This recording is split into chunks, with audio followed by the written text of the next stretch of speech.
नमस्कार दोस्तों, आज बहुत दिनों के बाद मैं एक कार रिव्यू कर रहा हूँ। So it's not basically a car walk around review, but ये एक रिव्यू है जिसमें इस कार के बारे में बात करेंगे। ये कार अगर आपको दिख रही है, this logo, this is Skoda, और ये एक कॉम्पैक्ट हैचबैक निकाली थी स्कोडा ने, स्कोडा काइलैक। सो हम इस कार की आज बात करेंगे। सो मेरी फ्रेंड है, I would like to invite my friend Shalini here. So वो आपको इस कार के बारे में बताएंगे। Hi, welcome Shalini. So first question, let's start early. So first question Shalini, how did you shortlist this car? आप मतलब इस कार पे कैसे पहुँचे? क्या क्या कार्स आपने इसमें और देखी थी? मेरा क्राइटेरिया था मिनी, उसमें एसयूवी कंपोनेंट के अंदर जाने का। और उस टाइम पे when I was searching about कि इस टाइम पे कौन सी कार्स हैं, because I purchase is around 20-25 जुलाई। तो उस टाइम पे ये लॉन्च ही हुई थी ऑलमोस्ट 3 मंथ्स अगो। तो मुझे थोड़ा सा ऐसा था कि अगर कोई मतलब मिनी सेगमेंट की एसयूवी मुझे मिल जाए जो कि ऑब्वियसली थोड़ा सा माइलेज भी दे दे, तो मैंने माइलेज को भी क्राइटेरिया रखा था। मैंने एक कॉम्पैक्ट एसयूवी को माइंड में रखा था कि मुझे कॉम्पैक्ट चाहिए, मुझे बहुत हैवी नहीं चाहिए। फिर अगेन सबसे इंपॉर्टेंट चीज़ आती है जर्मन कार। जर्मन कार का सेफ्टी फीचर, सिक्योरिटी, सब कुछ उस पॉइंट ऑफ व्यू से देखे तो बिल्ड क्वालिटी सब बढ़िया रहता है। तो मेरे जो लिस्ट में थी इसके साथ वो थी 3XO। ओके। फिर नेक्सॉन, महिंद्रा का 3XO, एंड देन टाटा का नेक्सॉन। फिर उसके अलावा मैंने Hyundai का वेन्यू भी थॉट लिया था कि चलो वो भी एक रखते हैं। ओके। और इसके अलावा मैं गई थी हाई राइडर पे, जो कि ऑब्वियसली बजट से वो बहुत ऊपर चली गई थी, तो मैंने उसको बजट की वजह से बाहर ले गई। तो मेरे लिए 14 लाख के रेंज में जो गाड़ियाँ बेस्ट उस टाइम पे दिख रही थी वो थी 3XO and this one. 3XO was giving 1.2 litre engine, ये 1 लीटर में टर्बो था।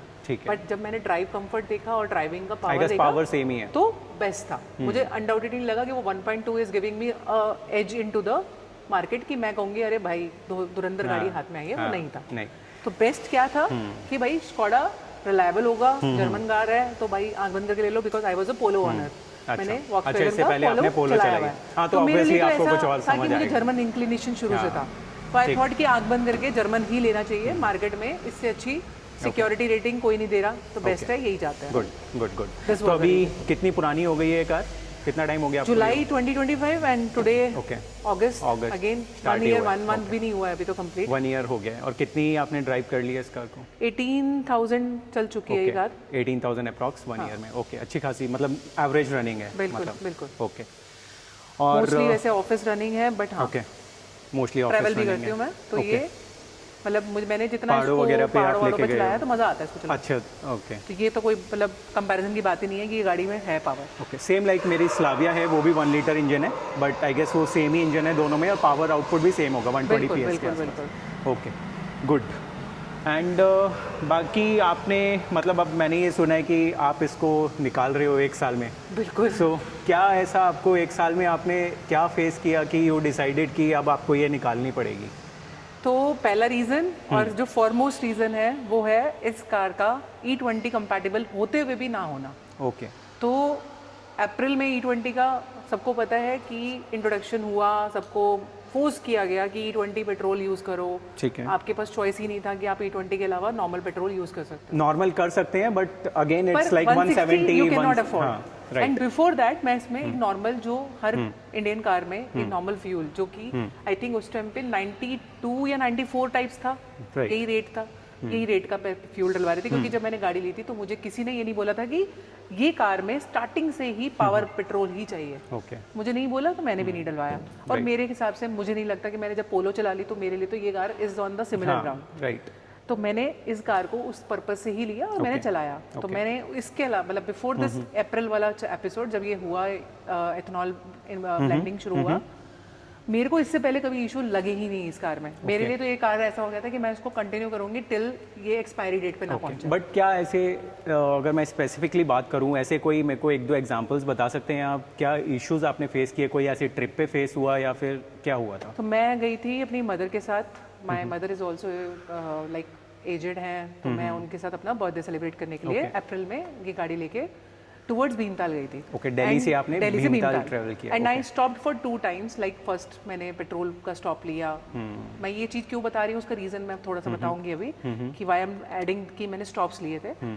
तो मैंने गाड़ी चलाई भीमताल तक, it's like 300 kilometres, right? Delhi से भीमताल 300 है। मैं गई, I think it was around 12 in the noon. मेरी गाड़ी हल्की स्पीड में थी, आई थिंक 10-12 में, क्योंकि ट्रैफिक था हल्का सा। एंड मेरी गाड़ी सडनली मुझे डिस्प्ले में दे रही है start stop failure. I was bit shocked कि स्टार्ट स्टॉप फेलियर क्यों? I know outside temperature was 40 degree, पर मुझे समझ नहीं आया कि स्टार्ट स्टॉप वो जो अपना जो रेड लाइट पे स्टार्ट स्टॉप वाला फीचर होता है वो बात कर रहे हो? नहीं, इस गाड़ी के डिस्प्ले में मुझे स्टार्ट स्टॉप फेलियर लिखा हुआ है और मेरी गाड़ी जर्क मारते हुए बंद हो गई। तो मेरे को लगा कि शायद पेट्रोल का कुछ पंगा होगा। मैंने फिर देखा मेरा पेट्रोल वाज अबव हाफ, मतलब 3 पॉइंट, ऐसे नहीं है 2 पॉइंट है 3 पॉइंट है, फिर 2 पॉइंट डाउन था। तो इससे पहले आपने दिल्ली से ही फिल कराया था, उसके बाद आपने यहाँ तक मैंने, क्योंकि ऑब्वियसली इसकी गाड़ी की एवरेज आ रही थी 14 प्लस, क्योंकि हाईवे था। ठीक है। तो मैंने आराम से लेके गई 300 किलोमीटर में। मेरा गाड़ी का जो पेट्रोल निडल था वो 300 किलोमीटर में आई थिंक 3 पॉइंट डाउन आया होगा। मतलब अभी भी मेरी टैंक में, मतलब गाड़ी के टैंक में हाफ से ऊपर पेट्रोल था। तो आई वाज ओके कि भाई ये पेट्रोल का प्रॉब्लम तो नहीं है। फिर मैंने स्टार्ट करने की कोशिश किया, नहीं हुई, वो मिस मारने लगी। एक बार हुआ, 2 बार हुआ, then I found 2 different errors on the display. One was EPC, अच्छा, ठीक है, another was engine light. Okay, कि ईपीसी फेल हो गया है, इंजन लाइट आ गई है। Okay. And I was bit shock कि भाई ये 1 साल पुरानी गाड़ी भी नहीं थी, अप्रैल में इसको 1 साल भी नहीं हुआ था, तो ये सडनली क्या हुआ, ये प्रॉब्लम क्यों आई? ये सब चीजें सोचते सोचते मैंने थोड़ा सा तुक्केबाजी करी। आई वाज इन पैनिक कि भाई मेरी नई गाड़ी में प्रॉब्लम्स आ रही हैं। किसी को भी होगा। और थोड़ा बहुत ऑब्वियसली सबको डाउट था कि इथेनॉल के इश्यूज आएंगे। मेरे को वहीं पे ही स्ट्राइक हुआ कि पक्का वही हुआ है। फिर मैंने जैसे तैसे तुक्के वुक्के मार के गाड़ी को स्टार्ट किया और बहुत जैसे वैसा हो रहा था 10 की स्पीड से गाड़ी ऊपर बढ़ी नहीं रही थी। अच्छा, इट वाज इवन अगर वो 20 जा भी रही थी तो डिप मार के बंद हो जाती, लॉक हो गया था 10 की स्पीड पे। ओके, तो आइडियली वो फ्यूल सिस्टम लॉक है, ऐसा कह लो। जो मेरे को स्कोडा वालों ने भी कंफर्म किया कि फ्यूल सिस्टम सप्लाई बंद हो जाता है, कट ऑफ हो जाता है, अगर आपका कुछ ऐसा प्रॉब्लम आता है, ईपीसी ऑन आ जाए या फिर इंजन लाइट ऑन आ जाए। तो मैं समझ गई कि गई गाड़ी, अब तो कोई तो प्रॉब्लम आई है। लकीली माय कार जहाँ पे जिस भी जगह पे वो स्टॉप हुआ उसके थोड़े से डिस्टेंस में गाड़ी का सर्विस सेंटर था। थोड़ा सा डिस्टेंस इन द वे कि 30-40 किलोमीटर मुझे नीचे आना पड़ा वापस। इंस्टेड ऑफ गोइंग अप, मेरा प्लान आगे जाने का था 300 किलोमीटर और, बट मेरे को वापस आना पड़ा क्योंकि गाड़ी चलने लायक नहीं थी। I stop this vehicle for almost half an hour या 45 मिनट्स। उस टाइम पे मैंने फ़ोन घुमाए थोड़े, क्योंकि मेरी गाड़ी लीज पे चल रही है, कंपनी की लीज पे मैंने ली थी। तो मैंने एविस को कॉल किया, सबको कॉल किया, एंड आई फाउंड कि नो हेल्प इज देयर, जबकि इस गाड़ी का रोड साइड असिस्टेंस है। बट स्टिल दे सेड कि 4 घंटे 5 घंटे में आपको सपोर्ट मिलेगा। Till the time being me and my aged mother, we were on the road without any help. फिर गाड़ी आधे घंटे बाद चलने लायक हो गई, तो मैंने 30 किलोमीटर डाउनहिल स्टार्ट किया एंड मैं हल्द्वानी में स्कोडा के जो सेंटर है वहाँ गई। ठीक है। वहाँ पे जैसे ही गई गाड़ी, उन्होंने बोला मैम E20 का इशू है। मैंने कहा गाड़ी का, मैंने फ्यूल टैंक खोल के दिखाया उनको, मैंने कहा सर ये E20 लिखा है। एरर देखा और सीधा बोल दिया कि E20 का इशू है। तो मैंने उनको, अभी हम दिखा देंगे इसमें, क्योंकि उसमें E20 क्लियरली लिखा है मतलब टैंक के पास कि E20 कंपैटिबल है। एंड गाड़ी को E20 से ज्यादा हमने कोई फ्यूल दिया ही नहीं है, क्योंकि ऑब्वियसली जो मार्केट में आया हम भी वही डलवा रहे हैं। हमारे घर में तो कोई पेट्रोल पंप का तो कोई भाई कुछ जुगाड़ नहीं है, सिंपल है। तो हम गए, हम लोगों ने उनसे बोला कि सर ये जो एरर्स आए हैं मुझे आप सॉफ्टवेयर में दिखाओ, I have those proofs, I will share with you कि वो क्या एरर्स थे जो ऑन डिस्प्ले आए। फ्यूल सिस्टम लॉक हो गया था, और मुझे उन्होंने जुगाड़ क्या दिया कि मैम हम अभी आपके सॉफ्टवेयर रीसेट करके दे देते हैं, आप इसको लेके जाइए, कोई दिक्कत नहीं आएगा, आप इसमें घूमने भी जाइए। मैंने कहा सर मैं कॉन्फिडेंट नहीं हूँ, मेरी नई गाड़ी with in a year problem में आ गई है, दैट टू आप कह रहे हो E20 है, और अभी मैं आगे भी जाके पेट्रोल डलवाऊंगी तो वो E20 मिलेगा, मुझे कोई फ्यूल पेट्रोल नहीं देने वाला प्योर। फिर उन्होंने सॉफ्टवेयर रीसेट करा और व्हाट दे सजेस्टेड कि मैम अगर आपको 1% इशू आए, क्योंकि गाड़ी बाहर आउटसाइड टेम्परेचर इज 40 डिग्री, तो आप गाड़ी का फ्यूल टैंक खोल के आधा घंटा खड़े रहना। दैट वाज अ जुगाड़ जो उन्होंने मुझे बोला, which was obviously not acceptable to me. पर उन्होंने एश्योरेंस दी कि मैम नहीं आएगा। मेरी मॉम और मैंने डिसीजन लिया कि we are not going for any trip, हम वापस घर चलते हैं। हमने वापस से जाना शुरू किया, 150 किलोमीटर बाद गाड़ी फिर बंद हो गई, फिर से बंद हो गई। सेम फ्यूल था, क्योंकि मैंने फ्यूल पंप नहीं करवाया था डर के मारे कि कहीं कुछ और प्रॉब्लम ना हो जाए। फ्यूल पंप वहीं पे बंद हो गया, तो वो ये प्रॉब्लम हुआ। मतलब my car is facing the issue जब से E20 इंट्रोड्यूस हुआ है। तो उससे पहले मैंने इसमें बद्रीनाथ जी, मैंने इसमें राम मंदिर अयोध्या दोनों ट्रिप करे बिफोर E20 इंट्रोड्यूस हुई। परफेक्ट चली है गाड़ी, कोई इशू नहीं आया था। मैं खुद बोलती हूँ ये बात, इसमें गाड़ी में कोई इशू नहीं था बिफोर अप्रैल। बट पोस्ट अप्रैल ये गाड़ी 2 बार सेम इश्यूज में फंसी है, सेम प्रॉब्लम्स में आई है। एंड स्कोडा ने मुझे खुद कंफर्म करा कि उनके पास डेली की 10 गाड़ियां आ रही हैं इस चीज़ की वजह से। But still Skoda is not taking the liability on those cases कि भाई हम इनके लिए कॉल बैक करेंगे या कुछ करेंगे। That is the major concern. Okay, तो अब ये मेरी पॉकेट पे बहुत हैवी है, तो इसलिए आई हैव डिसाइडेड कि मैं लीज से बाहर आती हूँ। और Skoda is already taking 6 months. मेरे 6 महीने से ये गाड़ी रोज सर्विस सेंटर में जाती है। 15 दिन सर्विस सेंटर रहती है, 15 दिन सिर्फ मेरे पास रहती है, जिसमें फिर कोई ना कोई इशू होता है and I have to send it back. So आपने स्कोडा में ईमेल वगैरह किए एंड देयर बहुत सारे ईमेल। तो उन्होंने कोई रिस्पॉन्स किया कि इसमें E20 की वजह से इशू प्रॉब्लम क्या है ना कि अगर आप उनसे कॉल पे बात करोगे तो वो बोल देंगे कि E20 है, बट अगर हमको बोलोगे कि रिटर्न में लिख के दो, वो मना कर देंगे। जब मेरी गाड़ी सेकंड टाइम बद्रीनाथ जी दोबारा गई इस जून में, ये बंद हो गई। ओके, जो सेकंड टाइम आपको इशू आया उसमें क्या क्या फेस किया आपने? सेम इशू था या बिल्कुल कुछ सेम डिफरेंट इशू था? आया। ओके, पर जब गाड़ी इस बार सर्विस सेंटर गई थी तो उनकी कहानी डिफरेंट थी। अच्छा, उन्होंने सर्विस सेंटर सेम था या डिफरेंट था? सर्विस सेंटर ही सेम ही रहता है क्योंकि एविस के ऑथराइज सेंटर से ही गाड़ी ली है। नहीं, जैसे आपने पहले वाला जो बताया था वो हल्द्वानी में मैंने दिखाया था, पर अच्छा, दिल्ली पहुंच के दिल्ली आके ही आपने मुझे वो इनको सब वापस रीसेट देना पड़ा। करवाया था। मैं उसका नाम भी बता देती हूँ, जय स्कोडा मथुरा रोड। अच्छा, ठीक है, यहाँ से मैंने गाड़ी ली है क्योंकि कंपनी की लीज के हिसाब से यही सेंटर आपका पिक्चर में आएगा। ओके, मैंने जय स्कोडा को वापस गाड़ी दी, यहाँ पे उन्होंने बंदा भेजा, गाड़ी उठा के लेके गया, क्रेन आई उठाने, क्योंकि एरर्स थे तो दे रिकमेंडेड कि मत चलाओ, ड्राइव मत करो। जबकि मैं ऑलरेडी वो चला गया हूँ। उनको मैं ऑलरेडी एपिसोड बता चुकी हूँ, भाई मेरे पास ऑप्शन नहीं था, आपका कोई रोड साइड असिस्टेंस नहीं आ रहा, तो मुझे तो चलानी पड़ेगी। And I am a female, my mother is also with me which is aged, कि भाई मैं कैसे उनको घर पहुंचाऊंगी। मैंने उनको बोला आप मुझे रोड साइड असिस्टेंस के हिसाब से नहीं दे सकते support, give me a backup vehicle जिससे मैं एटलीस्ट ड्राइव करके आ जाऊँ, ये गाड़ी मैं यहाँ छोड़ देती हूँ, आप भेजते रहना। उनके पास कोई आंसर नहीं था इसका। तो मेरी गाड़ी में जो सेकंड टाइम इशू आया सेम था, APC failure, start stop failure and engine light, ये तीनों इशू आए। फिर मेरी गाड़ी चलनी बंद हो गई, 1 घंटा मुझे अगेन खड़ा रहना पड़ा रोड पे, और वो भी गर्मी में, कि गाड़ी का एसी भी नहीं ऑन कर सकती क्योंकि गाड़ी चल नहीं रही है। और इसके अलावा जो सबसे बड़ी प्रॉब्लम आती है ना, गाड़ी का जो ब्रेक है वो पूरा टाइट हो जाता है, आप स्टार्ट भी नहीं कर सकते। वो तो बंद होने के बाद, correct, it will block you, आप नहीं कर सकते। आप ट्राई भी करोगे ना 2-3, वो इलेक्ट्रॉनिक सिस्टम कट हो गया। हाँ, बिल्कुल बिल्कुल। मैंने जब इनको सर्विस सेंटर वालों को गाड़ी दी, उन्होंने जब डायग्नोस किया, उनका first word over the call ये था, ma'am E20 is the reason. Second, ma'am इस बार हमारे को जो एरर्स मिले हैं ऑन द सिस्टम, उसके बेस पे हमें आपका फ्यूल फिल्टर चेंज करना पड़ेगा क्योंकि वो क्लॉग हो गया है। ओके, मैं कहा 1 साल के अंदर आपका फ्यूल फिल्टर कैसे क्लॉग हो जाता है? तो व्हाट दे सेड कि मैम E20 की वजह से तो आपको पता ही है मार्केट में इतने इश्यूज हैं, तो हम भी क्या कर रहे हैं, हम तो आपको बस चेंज करके दे रहे हैं फ्री ऑफ कॉस्ट, क्योंकि इसकी नॉर्मल कॉस्ट 28,000 रुपये है अगर आपके पॉकेट पे ऐसे पड़ता। तो मैंने उनको यही बोला, मैंने कहा सर मैं क्यों भरूंगी 28,000, अगर ये कल को भी इशू आता है तो E20 is the reason, if you are quoting it, आप जब मुझे रिटर्न में दे दो, क्या होगा, आप मुझे रिटर्न में दे दो। मेरे पास 3 साल की वारंटी है, उसके बाद 4थे साल में भी अगर ये इशू आया तो आप मुझे रिटर्न में दे दो, ताकि मैं इसी के बेस पे आपके पास आऊँ। कहते नहीं मैम हम रिटर्न में नहीं दे पाएंगे, हम जो बता सकते हैं आपको बता चुके हैं, बट ये हम आपका चेंज करके आपको गाड़ी हैंडओवर कर देंगे। ये गाड़ी 15 दिन बाद मुझे वापस मिलती है। 15 डेज लिए उन्होंने इसको करने में। बिल्कुल, क्योंकि उन्होंने इसको सो कॉल्ड रोड टेस्ट भी दिया। मैंने इनको बोला गाड़ी अभी भी मिस मारती है, जब से ये गाड़ी फ्यूल फिल्टर चेंज होके आया मेरे को मिस मारती है गाड़ी, बीच बीच में झटका देके उठती है, जर्क आता है, जो स्मूथनेस थी ना इस गाड़ी की टोटली गॉन, जिसकी वजह से ही मैंने गाड़ी पिक करी थी। तो वो प्रॉब्लम मुझे सेकंड वाले टाइम में बहुत severely I, and from that onward ये एपिसोड एंडलेसली चल रहा है। जून से ये गाड़ी शायद टोटल 10 दिन मेरे पास रही है, एंड आप मान लो 60 दिन में से सर्विस सेंटर पे ही बैठी है। ये प्रॉब्लम थी। सो मतलब बीइंग अ स्कोडा, मतलब वी डोंट एक्सपेक्ट दिस कि हमें ऐसे इश्यूज आए और हमें ये सब फेस करना पड़े कि मोस्ट ऑफ द टाइम गाड़ी सर्विस सेंटर पे ही खड़ी है। सो शालिनी के साथ 2 इश्यूज आए, 2 बार इश्यूज आए, और इसके बाद शालिनी हैज़ डिसाइडेड कि वो इस कार को let it go and she will go for any other model or any other It's better कि आप मारुति की गाड़ियों पर रिलाई कर लो अगेन, क्योंकि इंडियन कार्स के हिसाब से I think German cars are not recommended.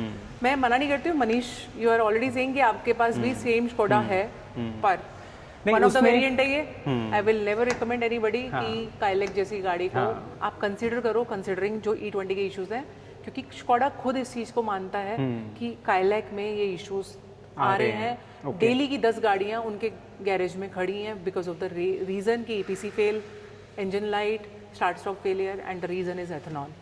तो ऐसा कुछ था कि कंपनी ने आपको रिटर्न में कुछ दिया, सो वो हम अपनी वीडियो में प्ले कर सकते हैं कुछ ऐसा मतलब रिटर्न मेरे में पास कोई ईमेल कॉन्फर्मेशन की E20 आपको की मैं वजह मेल से? दिखाऊंगी, उसमें मेरे टू एंड फ्रोज क्वेश्चंस में क्लियरली आई एम आस्किंग कि जो आपने मुझे वर्बली कमिट किया था कि ये प्रॉब्लम इथेनॉल की है, आप मुझे लिख के दो। उन्होंने सिंपल इतना बोल दिया कि मैम टेक्निकल रीजंस मिले हमें, बट वो टेक्निकल रीजंस को जस्टिफाई करने का उनके पास रिटर्न में कुछ आंसर नहीं है। अच्छा, दे जस्ट सेड कि मैम टेक्निकल फॉल्ट्स थे जिसकी वजह से हमने आपका fuel filter free of cost change कर दिया because it was in warranty. अच्छा तो but what a customer will do once the warranty is out, आपका वारंटी खत्म हो गया, 3 साल की वारंटी अगर आपने ली है, आपका फ्यूल फिल्टर इज 28,000 आपकी पॉकेट पे, apart from the normal service cost आपकी पॉकेट पे आएगा ही आएगा, बीइंग इन E20। अगर आप अगेन, मैं अभी तक तो अगेन कह रही हूँ ये काइलैक का इशू है। मेरे फ्रेंड के पास पोशाक है, सही चल रही है सो फार, ओके, अभी ली है। आपके पास स्लाविया है, अगेन आपका भी शायद 1-1.5 साल ही हुआ है, हाँ सेम है, मेरा भी मतलब, अप्रैल है ना? 2025 का बिल्कुल। मॉडल है। तो मेरे साथ वही वाला सीन है कि मुझे ऐसा लग रहा है कि इट इज बिकॉज ये काइला का इशू है।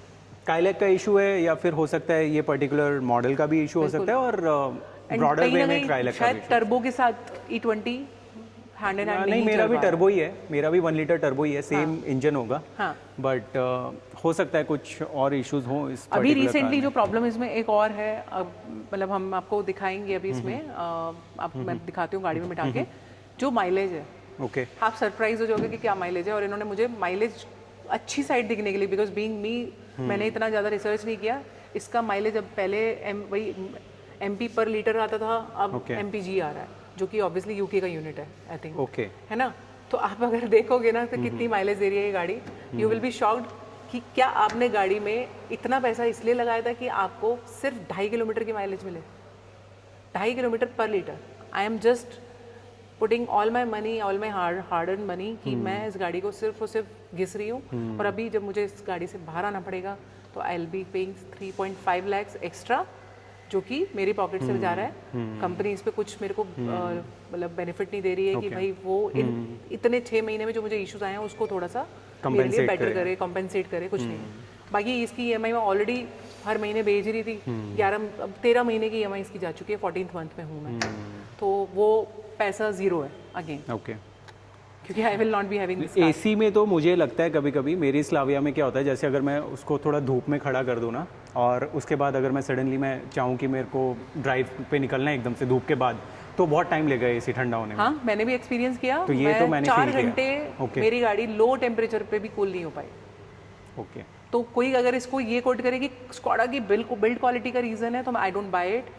आई थिंक मैं फिर रेफर करूंगी कि भाई जाके बलिनो ले लो, 15 मिनट में बुरे से बुरी गर्मी में भी वो ठंडी हो जाती है। हाँ नहीं, 15 मिनट में, और एंड आई एम एक्सपेक्टिंग कि चलो 15 मिनट ना भी ले, अगर इतनी हाई बिल्ड क्वालिटी की मतलब गाड़ियाँ बन रही हैं, तो मैं बस ये कहूँगी कि यार at least 30 minutes 40 minutes 4 hours if it is taking, तो भाई बहुत ज़्यादा है, नहीं है रिकमेंडेड। आपका फ्यूल भी पी रही है गाड़ी और गाड़ी ठंडी भी नहीं हो रही, और फिर अगेन वो कहते हैं मैडम बिल्ड क्वालिटी बहुत अच्छी है ना, इसलिए आपकी गाड़ी ठंडी नहीं हो पा रही थी इतनी, और गर्मी तो आपको पता ही है कितनी है। गर्मी सिर्फ स्कॉडा की गाड़ियों के लिए है, बाकी किसी गाड़ियों में नहीं आ रही है गर्मी, तो ये एक सबसे बड़ा रीज़न है। They are made for it यार, चाहे 45 टेम्परेचर हो कुछ हो, they should cool it down. हाँ, थोड़ा टाइम ले, बट इतना नहीं कि जितना आप बता रहे हो 3-4 घंटे हो गए ठंडा ही नहीं कर रही है, तो नहीं, ऐसा मैंने तो नहीं पूरा होना इसका चाहिए। तो मेरे पास कंफर्म, मेरी फ्रेंड मेरे साथ बैठी थी, वो बलिनो चलाती है अगेन, अच्छा, तो वो मेरा मजाक उड़ा रहे थे कि कितनी क्या गाड़ी ली है यार, 4 घंटे से AC चल रहा है, वो भी लो पे, एंड स्टिल गाड़ी का टेम्परेचर ऐसा है कि मुझे मेरे को अपनी गाड़ी के सारे वेंट उसकी तरफ करने पड़े। या तो हो सकता है उस टाइम ये भी हुआ हो जब आपकी कार में इशू आ रहे थे, तो हो सकता है वो कंप्रेसर ही कट ऑफ हो गया हो, सिर्फ फैन चल रहा था, कंप्रेसर ऑन ही नहीं उस हुआ टाइम था। पे बाई चांस की बात है कि EPC वाले इशू नहीं थे। अच्छा, तब नहीं तो था। ये सोली AC का इशू मैं आपको बता रही हूँ। अच्छा, था ये AC है इसका प्रॉब्लम। और मेरे साथ में XUV 3XO वाले 2-3 लोग हैं जिन्होंने महिंद्रा की 3XO ली थी। I am personally don't go for Mahindra, मैं उसका कोई प्रमोशन नहीं कर रही हूँ इस पूरे पार्ट में, पर स्टिल E20 की इशू स्कॉडा में है, and they are happily driving this same vehicle. उनको कोई इशू नहीं है, उनको कोई क्लैश नहीं दिख रहा, AC परफेक्ट, गाड़ी का माइलेज परफेक्ट, 14 की माइलेज और 2.5 की माइलेज में आप डिफरेंस समझ लो क्या गाड़ी ली है मैंने, और ये किस लेवल की कार है। ठीक है, चलो एक बार तो हम पहले वो देख लेते हैं जो फ्यूल लिड में E20 का स्टिकर है, प्लस एक बार कार के अंदर वो माइलेज चेक कर लेते हैं। खोलते हुए डालो। सो मैं अभी आपको इसका फ्यूल लिड दिखा देता हूँ। सो यहाँ पे अगर आप देख पा रहे हैं, so this is compatible for E5, E10 and E20। Okay, so ये बोल रहे हो आप। तो अभी जो माइलेज अगर आप देख रहे हो, इन्होंने इस बार जब गाड़ी मुझे अभी संडे को हैंडओवर करी, जो इश्यूज इसमें और थे, उसके बाद इन्होंने मीटर से इसका थोड़ा सा सेट करके इसको एमपीजी में कन्वर्ट कर दिया। अच्छा, तो उन्होंने रीसेट किया तो एमपीजी में कर दिया। अर्लियर इट वाज एमपीएल, बस KMPL किलोमीटर पर लीटर होता है।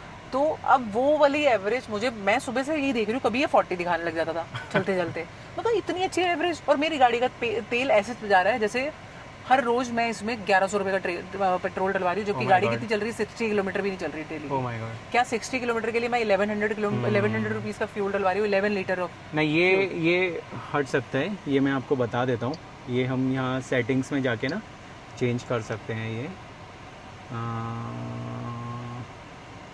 यूनिट्स में आएगा शायद, आई थिंक यही आएगा। ठीक है, ये कंजम्पशन। अब ये देखो, ये इन्होंने MPG UK पे कर दिया है। बिल्कुल, ठीक है। Then MPG US, kilometre per litre. अगर मैं इसको यहाँ चेंज करता हूँ, and now you can see it's 2.4 kilometre per litre. This is the average I am getting. जब से ये व्हीकल कंपनी ने कंफर्म करके भेजा है कि मैम आपकी परफेक्ट हो चुकी है व्हीकल, वी आर कंफर्मिंग कि ये रोड लायबल है। रोड लायबल का मतलब है बीइंग फीमेल, क्योंकि मैं हमेशा ये कंसर्न रेज करती थी कि बीइंग फीमेल मेरे लिए ये व्हीकल रोड लायबल नहीं बची है। I can not drive this vehicle with my mother और with even if I am travelling solo, I am a traveller. मेरे लिए इस लाइक कि मुझे घूमने फिरने का बहुत शौक है, मैं गाड़ी भी चलाती हूँ, मैं बाइक भी चलाती हूँ, बट मेरे लिए यहाँ पे एक प्रॉब्लम क्या है कि आई can not find safety in this car. ये करीब करीब आपने 18,500 किलोमीटर चला दी है। गाड़ी की कंडीशन परफेक्ट है, कोई इशू नहीं है, nothing, no damage in the car. मैंने क्योंकि ऑब्वियसली मतलब फिजिकली कुछ नहीं है, बट जो ये इलेक्ट्रॉनिक्स और ये सब इश्यूज आ रहे हैं और वैसे डैमेज है जो एथनॉल इंट्रोड्यूस्ड है। मैं एथनॉल पे एम्फसाइज इसलिए कर रही हूँ क्योंकि मुझे स्कोडा ने ही ये टर्म दी है। I am not the one जिसने ये क्लेम किया कि भाई इथनॉल की वजह से, या मेरा माइंडसेट ऐसा हो कि मैंने कह दिया भाई इथनॉल का इशू होगा तभी आ रहा है। I am not going with any other issue. मुझे पता है, मेरे पास प्रूफ्स हैं कि इसमें क्या क्या एरर्स आए थे। I also research a lot. मुझे क्लियर पता है कि ये इशू सिर्फ और सिर्फ एथनॉल रिलेटेड हैं, जो जर्मन गाड़ियों में अभी तक हाई लेवल पे दिखे हैं, चाहे वो फॉक्सवैगन हो, चाहे वो ये स्कोडा हो, दे आर द वन जिसमें ये आ रहे हैं। But I would personally clearly say कि मैं मना करूंगी, I will not recommend anybody कि काइलैक पे जाओ या स्कोडा या वॉक्सवैगन पे जाओ until we get the clarity. Government उस पर कुछ होल्ड करने जा रही है, एथनॉल को पॉज करेगी, या फिर पब्लिक के पास ये चॉइस होगी कि आप इस गाड़ी को, या कोई भी गाड़ी अगर आप ले रहे हो, तो आप नॉर्मल पेट्रोल के साथ चला पाओगे on the normal range of price, जो कि अभी 169 या 160 आई थिंक कोट कर रहे हैं फॉर अ नॉर्मल फ्यूल। तो अगेन मत लो भाई, पैसा बचाओ। मेरे तो 7 लाख फुट गए, आप मत लगाओ। ओके, सो आपने पूरा रिव्यू देख लिया। हमने जो डिस्कस किया कार के बारे में, देवर पॉजिटिव्स, देवर नेगेटिव्स, क्यों शालिनी स्कोडा पे गई एंड काइलैक मॉडल क्यों लिया था उन्होंने, उनकी प्रेफरेंस थी कॉम्पैक्ट SUV की। देन उनको क्या क्या चैलेंजेस फेस हुए इस लास्ट 1 ईयर में, कितनी कार ड्राइव करी है उन्होंने, एंड देन अंदर जो रीसेट होने के बाद जो अभी हमने स्क्रीन आपको दिखाई कि उसमें एवरेज का जो MPG रीसेट हो गया था, क्योंकि वो kilometre per litre as per India नहीं दिख रहा था, तो उनको हमेशा ये लग रहा था कि मेरी एवरेज ज़्यादा है, मतलब 40 भी शो हो रहा था, पर मेरा फ्यूल जिस हिसाब से ज़्यादा था, हाँ, तो मुझे नहीं लग रहा था। वही तो अभी हमने चेक किया कि वो किलोमीटर पर लीटर सेट किया, तो पता चला कि एक्चुअल एवरेज तो 2.4 किलोमीटर पर लीटर है। बिल्कुल, अभी डन है। शालिनी, सो नेक्स्ट कार आप कौन सी सोच रहे हैं? अभी ऐसा कुछ सोचा है या नहीं? अभी तो मैं होल्ड करूंगी because already it is heavy on my pocket, मुझे अभी इसको रिलीज करना है।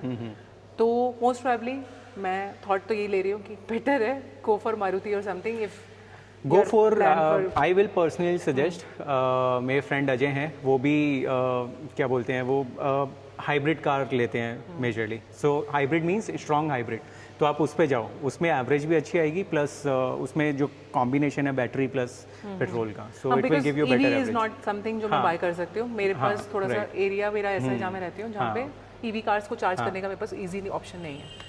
तो I can think about it कि मुझे हाइब्रिड कार को कंसिडर करना चाहिए before I go for anything else. Okay, thank you. So इसको यहीं एंड करते हैं and best of luck Shalini आपकी नेक्स्ट कार के लिए, and so sorry about this your experience with Skoda. So let's see new owner को ये सब इश्यूज ना फेस हो फ्यूचर में। So thanks, thank you everyone, C you in the next video, bye bye.